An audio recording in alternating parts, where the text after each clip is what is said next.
Since February 2018, the president of Azerbaijan launched new presidential election, and after that the political repression in country increased dramatically, and the freedom of expression, freedom of assembly and freedom of association in pre-election context got more depressive, and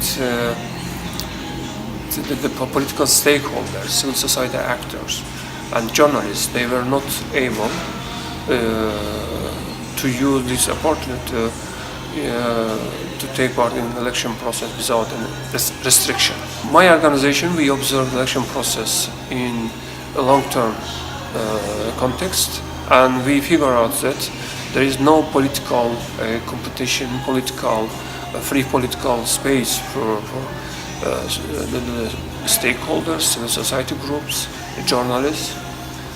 And yesterday we also observed election process through different observer groups, citizen groups, and our conclusion was that the government of Azerbaijan again used all administrative sources for violation of the election rights of the population, and they used the ballot stuffing and the multiple voting and some other irregularities for victory of the incumbent President Aliyev. The human rights situation in Azerbaijan, and it was the message that we were spreading here in Geneva, was that in past 5 years has been the worst period in the history of Azerbaijan for the civil society of Azerbaijan. The government used many ways to eliminate space for the independent NGOs, especially working in the field of human rights, rule of law,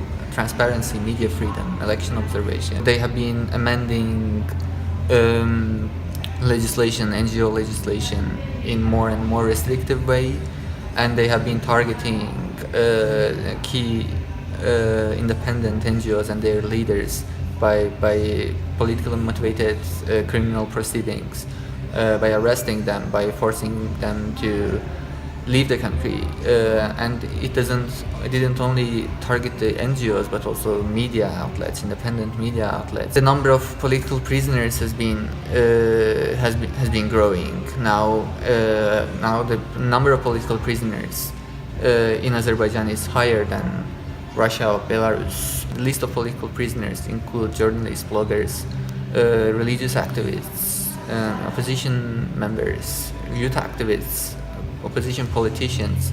This revolving door policy of our political prisoners is continuing. So they're releasing one and they're arresting two. Our recommendation is concrete. We still waiting the release of political prisoners in Azerbaijan. The people who became a victim of the political repression as a result of their alternative opinion, alternative attitudes about social economical situation in country, political situation in country, they should be released immediately. And the Azerbaijan government should drop all restrictive amendments from national legislation regulating freedom of assembly, freedom of association and election right, including election code of country, including the law on freedom of assembly, including the law on non-governmental organization. And the Azerbaijan government should take all measures for enabling a normal situation for local civil society groups, international NGOs and political parties in country. Finally, we think that there are very deeply analyzed and detailed recommendation adopted by Venice Commission of Council of Europe, OSCE, ODIHR, but still they are pending process, but still they are ignored by government. They should be taken into account by government and they should be implemented immediately.